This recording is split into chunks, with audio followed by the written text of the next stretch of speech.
Matt's Off-Road Recovery est devenue l'une des séries de télé-réalité les plus appréciées de Discovery Channel. Elle raconte comment un conducteur de dépanneuse d'une petite ville du sud de l'Utah a accédé à la célébrité sur YouTube. À l'écran, les sauvetages de Matt Wetzel sont palpitants, réconfortants et souvent carrément époustouflants. Mais, hors caméra, son parcours est loin d'être facile.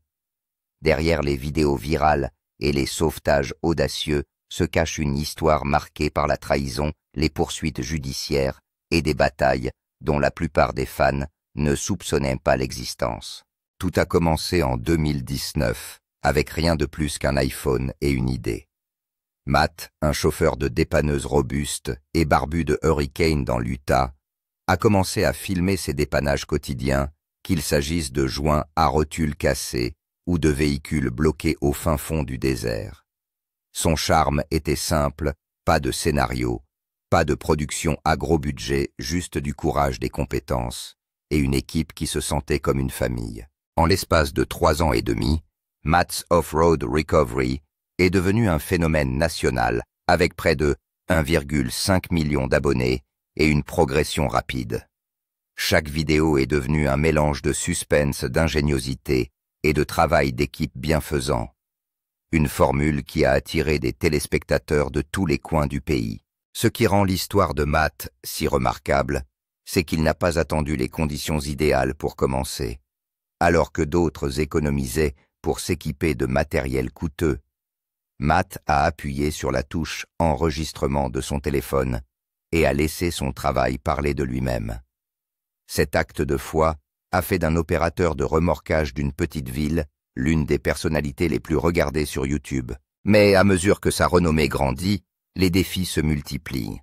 Des poursuites judiciaires ont menacé de faire dérailler ses progrès, la confiance a été mise à l'épreuve, et des épreuves personnelles se sont profilées à l'horizon.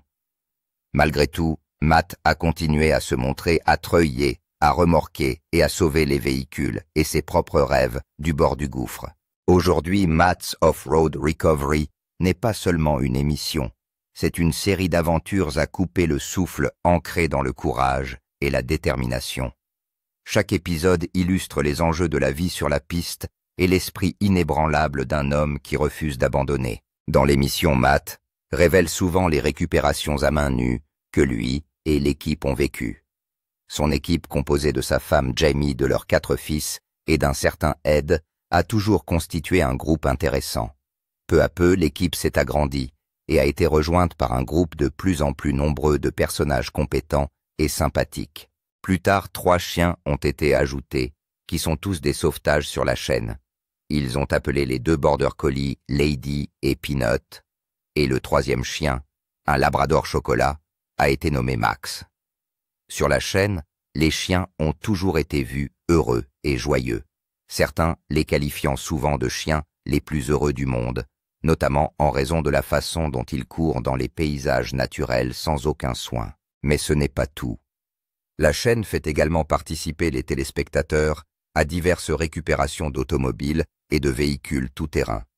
Souvent, ces locations sont conduites par des touristes désemparés qui ne connaissent ni le terrain, ni les capacités tout-terrain de leurs véhicules. En voyant ce spectacle naturel, les gens sont tombés encore plus amoureux de la chaîne Discovery. C'était un soulagement d'avoir une émission où tout n'est pas mis en scène ou scénarisé. Les vidéos produites par Matt sont également une tranche de vie qui révèle comment Matt et son équipe font face à de nombreuses récupérations difficiles dans les coins reculés de certains des paysages les plus pittoresques de l'Utah, en particulier dans le parc national de Zion, le parc d'État de Sand Hollow et d'autres parties de l'Utah méridional. Matt et son équipe ont également connu des moments dangereux. En de rares occasions, ils allaient souvent dans le nord pour des récupérations dans les montagnes du nord de l'Utah, mais l'essentiel de l'action se déroulait dans un rayon de 200 miles autour de Hurricane. Leurs vidéos suivent toujours une formule en 3 parties. Tout commence par l'appel téléphonique d'un automobiliste en panne qui indique l'emplacement et la situation du véhicule bloqué. Ensuite, ils se dirigent rapidement vers le lieu de l'accident. Souvent, la musique et les chiens qui courent à côté des véhicules de dépannage accompagnent le déplacement vers le lieu de l'accident. Enfin, ils passent au diagnostic et au sauvetage qui est souvent dramatique, parfois émotionnel. Dans les situations où les automobilistes sont bloqués, ils sont toujours traités avec gentillesse et respect, indépendamment de leurs erreurs de jugement ou de l'inadéquation de leur véhicule à la situation. Matt et son équipe aimaient résoudre les problèmes. Ils aimaient secourir les gens dans les situations les plus désespérées, et ils y parvenaient grâce à leur créativité et à d'autres choses. Le rétablissement hors route de Matt peut sembler magnifique pour beaucoup, mais au début Matt a dû travailler d'arrache-pied. Il a également connu des moments de découragement. Avant de devenir un célèbre youtubeur, Matt a passé 12 ans dans le secteur des toitures. Cela vous a-t-il surpris? Il ne s'est pas réveillé un jour en décidant de créer une chaîne YouTube. Cela ne lui a jamais traversé l'esprit. Lorsqu'il s'est lancé dans le secteur de la couverture, il a passé 10 ans en tant qu'employé et les 2 dernières années en tant que propriétaire d'entreprise. Après avoir cessé de travailler pour son patron, il a créé Skyline Roofing avec Adam Stout. L'entreprise de couverture a connu un grand succès et est toujours basée à Hurricane dans l'Utah. Au bout de 2 ans, Matt a ressenti le besoin d'un changement. Il vend sa participation dans Skyline, achète les actifs d'une entreprise de remorquage locale et crée Red Ryder Towing. Il avait déjà de l'expérience dans le domaine du remorquage, un grand nom. Avant d'acheter Red Ryder, il n'avait pas fait de remorquage professionnel, mais entre les travaux de toiture, l'agriculture et d'autres activités, il a pu remorquer beaucoup de charges lourdes. Il y a un aspect du remorquage qui consiste à résoudre des problèmes et à comprendre ce que l'équipement peut et ne peut pas faire, et ce que vous devriez et ne devriez pas faire avec lui, dit Matt. Je suis entré dans l'industrie du remorquage à toute vitesse, tel était l'état d'esprit de Matt. Il était progressiste et aimait faire les choses. Pour lui, expérimenter de nouvelles choses était ce qu'il y avait de mieux. Peu de temps après avoir créé Red Ryder Towing, Matt a acheté Winter Towing. Matt a déclaré « Je me suis dit que je pouvais passer ma vie à construire cette entreprise de remorquage, ou en acheter une qui était déjà construite. » En 2013, j'ai donc acheté Winter Towing. Lorsque Matt s'est lancé, cela n'a pas été facile pour lui. Cependant, en 2009, il a commencé à recevoir des appels pour des travaux de remorquage hors route, mais Matt n'avait pas l'équipement adéquat, ce qui l'a empêché d'aller de l'avant. Nous avons commencé à les faire de toute façon, mais nous n'avons pas été très bons et nous savions que ce n'était pas bien. Les appels arrivaient et Matt savait que le système ne fonctionnait pas.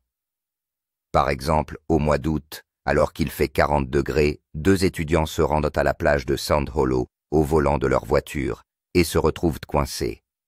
J'arrivais alors avec une dépanneuse et des rallonges de câbles. Vous demandez à votre employé de tirer 150 pieds de câble, de revenir dans le sable, de ramasser 100 pieds de rallonge de câble, de revenir de le tirer jusqu'au bout, de le brancher, de revenir d'en prendre un autre et de repartir. À ce moment-là, ils ont des problèmes comme l'épuisement par la chaleur. Il a poursuivi en disant qu'il me fallait 2, 3 ou 4 hommes pour tirer le câble jusqu'à la voiture, l'accrocher et recommencer le même processus. Nous ne pouvons tirer que 150 pieds, puis nous devons retirer ce câble et l'accrocher au suivant. Tirer ce câble vers le haut et le tirer à nouveau. Une fois le travail terminé, vous avez obtenu un travail de 1200 ou 1500 $ pour des étudiants qui avaient à peine assez d'argent pour payer les frais de passage de la barrière. Dans certains cas, la facture de remorquage semble indiquer que la voiture que nous sortons sera détruite. Ce n'est pas une très belle voiture. Je savais que c'était une erreur et je faisais des remises comme un fou. Et même si je ramenais le prix à 400 ou 500 $, c'était catastrophique pour eux. De plus, j'ai ces camions coûteux que je tire dans le sable et je les tire trop loin. Et puis je dois m'auto-sauvegarder et tout le reste, alors ça ne marchait pas. Matt a ajouté qu'après avoir calculé les pertes, il a décidé que la modification des engins de remorquage pour la récupération hors route n'était pas la bonne décision. Il a donc fait table rase du passé. Il a ensuite choisi une Jeep Cherokee 2001. Il a construit la voiture et l'a peinte en jaune. Matt a également expliqué que c'est la peinture jaune qui a valu au Cherokee son surnom de Banana. Ce surnom a été donné par un client dubitatif quelques instants avant que le Cherokee modifié n'arrache son camping-car de classe C au sable. Ensuite, Matt incorpore des cordes à énergie cinétique qu'il qualifie d'outils fantastiques. Le banana ou le morvers plus récent combiné aux cordes cinétiques a permis à Matt et à son équipe de réduire la durée et le prix des récupérations. Selon lui, ces travaux sont désormais effectués en quelques minutes, au lieu de plusieurs heures. Plus Matt récupérait de la route, plus il progressait et s'améliorait. Il a commencé à partager des podcasts nocturnes avec des amis de longue date. L'un d'eux est pilote de ligne, l'autre est ingénieur nucléaire. Ils ont des emplois où ils s'assoient et font des choses ennuyeuses. Ils vivent à travers mes histoires et me disent « Tu devrais écrire un livre, envoie-moi des photos ». Matt aimait ses amis et se souciait d'eux. Pour les satisfaire, il a commencé à prendre davantage de photos et de courtes vidéos qu'il a envoyées à ses amis. Je fais tout ce travail pour 2 personnes afin de leur montrer des histoires intéressantes sur ce que nous faisons. Ses amis et sa famille lui ont suggéré de poster ses vidéos sur YouTube. Ils ont dit qu'il était possible de rentabiliser son temps. Certaines personnes font cela pour gagner leur vie. Lorsqu'ils ont fait cette suggestion, le premier défi de Matt a été l'utilisation de la technologie. Il n'était pas très doué pour cela. Il a dit « Je ne peux pas faire fonctionner un ordinateur portable. Je suis technologiquement déficient de ce point de vue. J'adore résoudre des problèmes. Mais pour une raison que j'ignore, je n'aime pas les problèmes informatiques. » Plus tard, Matt a suivi le conseil et a décidé d'étudier l'utilisation de YouTube. Après une recherche approfondie, il s'est rendu compte que de nombreuses personnes réalisaient des vlogs familiaux et les publiaient sur YouTube parce que cela ne coûtait rien. Il a également constaté que de nombreuses personnes avaient transformé leur chaîne YouTube en entreprise de plusieurs millions de dollars parce que leurs vidéos étaient de bonnes et que les gens voulaient les voir. Après avoir regardé tant de vidéos, son beau-frère l'a aidé à lancer une chaîne YouTube, mais il n'y a pas eu beaucoup de progrès. Il a déclaré « Je crois qu'il y a 2 vidéos sur cette chaîne. C'était beaucoup de travail. J'ai réalisé quelque part entre 2016 et 2017 que c'était un long processus. J'étais tellement loin du compte côté vidéographie et montage. Puis j'ai réfléchi au fait qu'il y a 10 milliards de YouTubeurs et que presque aucun d'entre eux n'a de succès. Que font-ils? Et que font ceux qui réussissent pour quitter leur emploi et s'y consacrer à plein temps? Bien que sa première tentative de création d'une chaîne YouTube ait été un échec, Matt ne s'est pas arrêté là. À ce moment-là, également, il ne savait pas quelles étaient les bonnes questions à poser. Il a expliqué que c'était un long processus, mais que je pouvais me concentrer pendant des années. Je me suis donc concentré sur YouTube et j'ai appris comment faire. Il a passé beaucoup de temps et de jours sur YouTube à essayer d'apprendre tout ce qu'il pouvait. Il a ensuite découvert LumaFusion. LumaFusion est une application mobile qui lui permet d'éditer sur son téléphone parce qu'il n'aime pas utiliser un ordinateur de bureau. Et comme il n'avait pas besoin d'un ordinateur de bureau, il s'est dit que si je pouvais utiliser mon iPhone, je pourrais le faire. L'histoire de Matt reste une source d'inspiration pour beaucoup.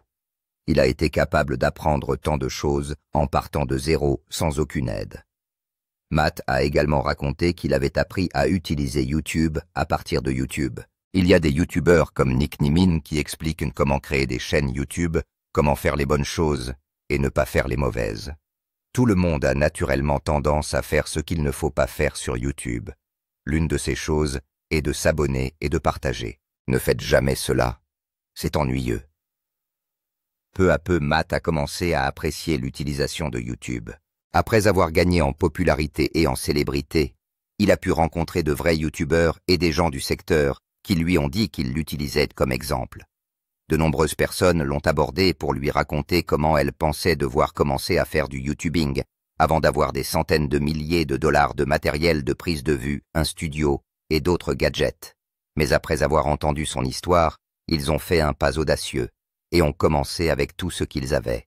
Ils disent que ce conducteur de dépanneuse qui a fait des études secondaires a créé une chaîne YouTube avec un iPhone, ce qui est exactement ce que Matt a fait. Il s'est concentré sur l'équipement dont il disposait et a commencé à filmer et à monter ses propres histoires. C'était difficile pour lui, mais il a continué à le faire. Il a dû jongler entre le remorquage avec des dépanneuses et la récupération hors route. Il a partagé son expérience. Je me filme avec. Je filme beaucoup de ce qui se passe sur le terrain. Lorsque nous arrivons sur le lieu de travail, je passe le téléphone à Ed, à l'un de mes enfants, à ma femme ou à quelqu'un d'autre. Sinon, je le soutiens avec des bâtons et des pierres. Lorsque Matt a commencé, il devait faire tourner son entreprise de remorquage pendant 24 heures, ce qui lui prenait la majeure partie de son temps et de son énergie, mais il ne s'arrêtait pas pour autant. Lorsque tout le monde se couchait vers 22 h, il s'enfermait souvent dans son grenier pour monter des vidéos. Il lui arrivait de publier 2 à 3 vidéos par semaine et il lui était difficile de dormir 2 à 3 heures par nuit. Je faisais des siestes chaque fois que je le pouvais, mais j'ai vécu ainsi pendant un peu plus d'1 an et demi. Il se souvient que son prix a porté ses fruits plus tard lorsqu'il a réalisé une vidéo qui est devenue virale.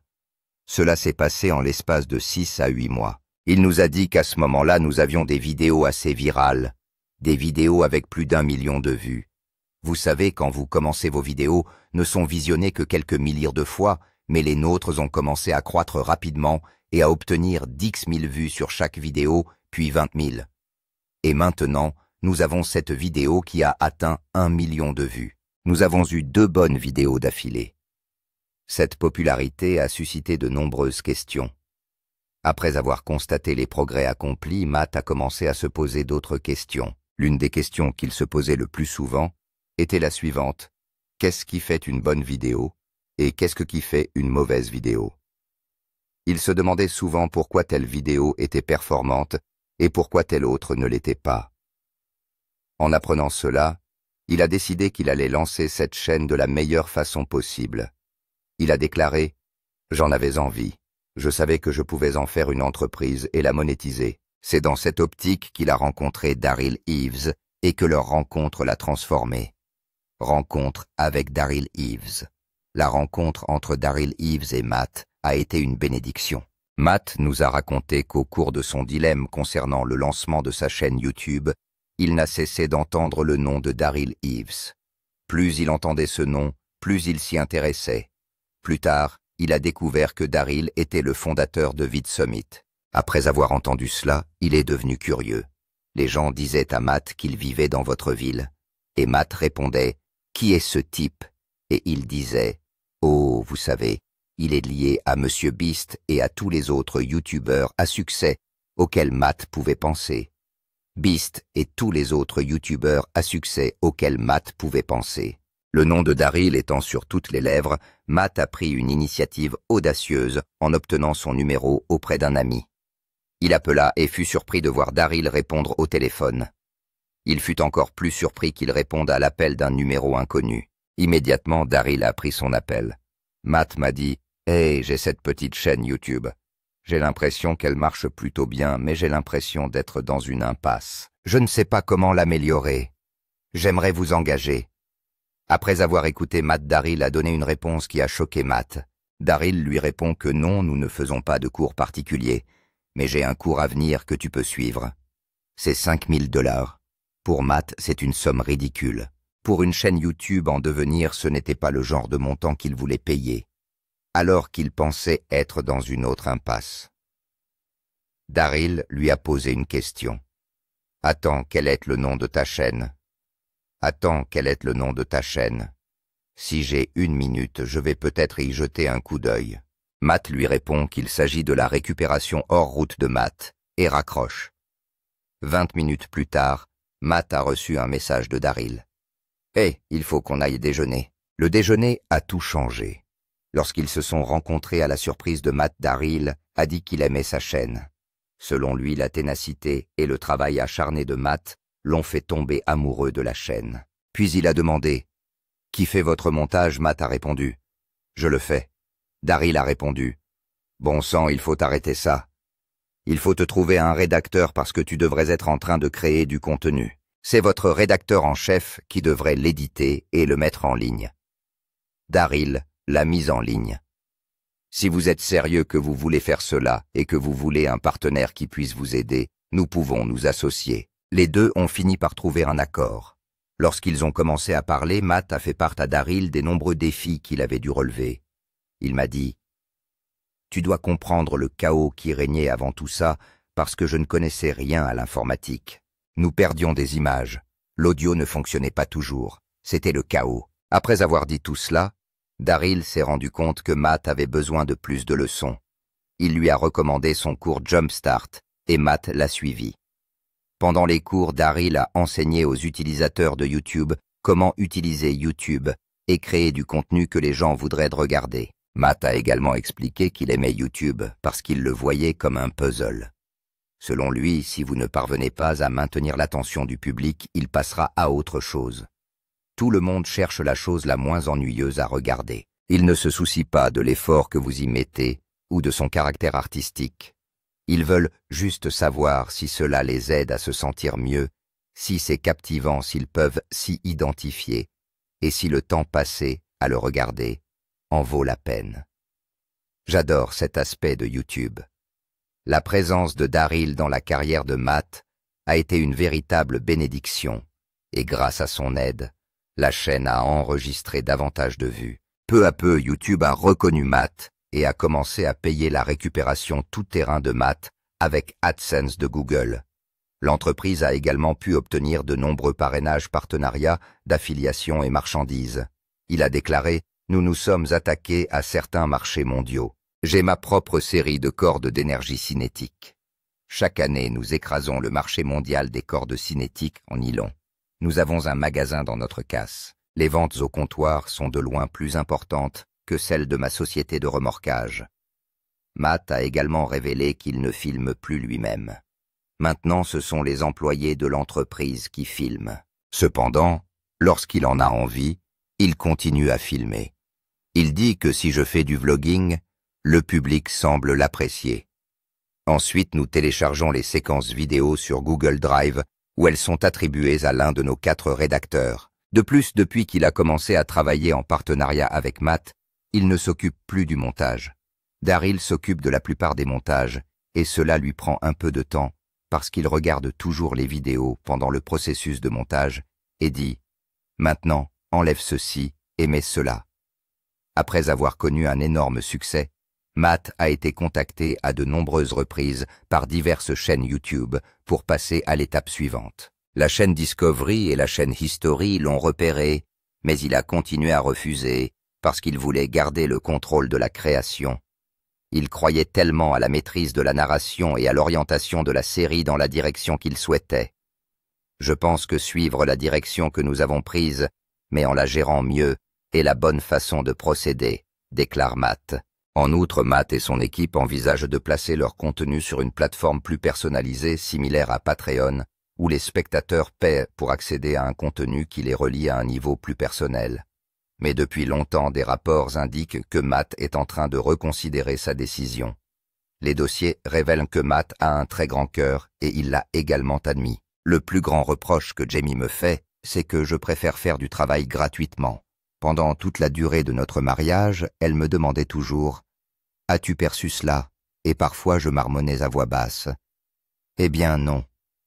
Aider les autres est extrêmement important pour Matt. Une analyse approfondie de la chaîne révèle que la famille YouTube a collecté plus de 600 000 $ en dons caritatifs pour des organisations locales telles que Hurricane Valley Food Pantry, Tan Street Shop with a Cup et un All Abilities Park à Hurricane.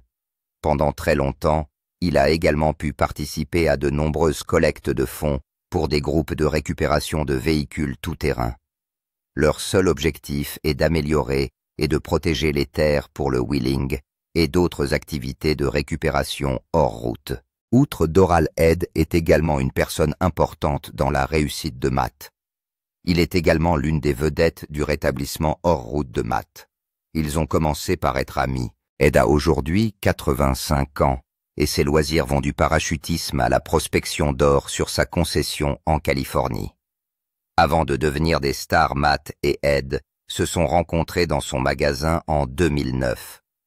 Ed, qui vivait sur le site à l'époque, s'est rapproché de Matt et ils sont rapidement devenus de bons amis. Pendant très longtemps, Ed a vécu dans une caravane à l'extérieur du bâtiment. Plus tard, Matt a fait construire une partie de l'atelier pour en faire un appartement pour Ed. Cela a touché le cœur d'Ed et leur lien s'est renforcé. Malgré le passé difficile d'Ed, il a veillé à soutenir Matt. Aujourd'hui, il utilise la Golden Nugget, une Suzuki LG40T des années 1970 pour faire ses courses et aller chercher ses provisions. Ed fait également le tour de sa concession avec sa moto Honda Rocon et a raconté une fois qu'il avait transporté de la dynamite dans son panier. Chaque automne, Ed travaille à sa concession, ce qui fait qu'il est absent de la chaîne pendant une longue période. Mais Matt apprécie toujours Ed, non seulement en tant qu'ami, mais aussi parce qu'il l'a aidé à organiser beaucoup de choses et qu'il donne un coup de main dans l'atelier. Matt a confié à Ed le poste officiel de chef de chantier. Pour Ed, ce n'est qu'un vieux chercheur d'or et un chien de garde. La vie de Matt se déroulait à merveille jusqu'à ce qu'il soit impliqué dans un scandale, ce qui a failli provoquer sa fin, la tragédie. Alors que Matt profitait de la célébrité et de la popularité que lui apportait l'émission, il était loin de se douter qu'il était sur le point de se retrouver dans un scandale qui le ruinerait à vie. Vers la fin de l'année, Matt a été inculpé de fraude à l'assurance au 2e degré. Lors du procès, Matt a plaidé non coupable et a été condamné à une mise à l'épreuve et au paiement d'amende à l'American Automobile Association et à l'Utah. Cette nouvelle a été un choc énorme pour les fans de Matt qui croyaient qu'il s'agissait d'un mensonge. Personne ne s'y attendait et personne ne l'a vu venir. Cependant, selon la division des fraudes à l'assurance de l'Utah, certains des remorquages ont été effectués par Matt's Winder Towing. Parmi eux, au moins un a fait l'objet d'une vidéo qui a été présentée de manière erronée dans les demandes d'indemnisation adressées à l'AAA. En outre, l'assureur a versé plus de 15 $ pour ces sinistres, dont l'un était ce remorquage présenté sur la chaîne. L'une des demandes a été examinée par les enquêteurs et concernait un véhicule tout-terrain Polaris RZR qui avait été remorqué depuis le parc d'État de Sandolo en avril 2020. Plus tard, une vidéo du remorquage a été publiée sur la chaîne YouTube de Matt. Dans cette vidéo, on voit Matt tirer le véhicule. Les documents judiciaires indiquent que cette pratique est illégale et que la police d'assurance de l'AAA ne couvre pas les remorquages de véhicules tout-terrain. De plus, le propriétaire du RZR a déclaré à un enquêteur qu'il avait utilisé la carte de membre AAA de son ami pour couvrir le coût du sauvetage. De plus, la demande d'indemnisation déposée auprès de l'AAA a révélé que le remorquage Winder avait secouru le camion de l'ami au lieu du RZR selon les documents. Après avoir été reconnu coupable, Matt a été inculpé d'un chef d'accusation de fraude à l'assurance au 2e degré. L'accusation était grave car elle était passible d'une peine pouvant aller jusqu'à 15 ans de prison et d'une amende de 10 $. Toutefois, selon les informations de KSL News, Matt pourrait ne pas avoir à payer une somme aussi importante. Par ailleurs, dans le cadre d'un accord de plaidoyer, et parce que Matt a plaidé non coupable pour un délit mineur de classe C, l'accusation n'a pas été considérée comme une grosse affaire. Il s'agit d'une réduction du délit initial, et au lieu d'une peine de prison, il a été mis à l'épreuve.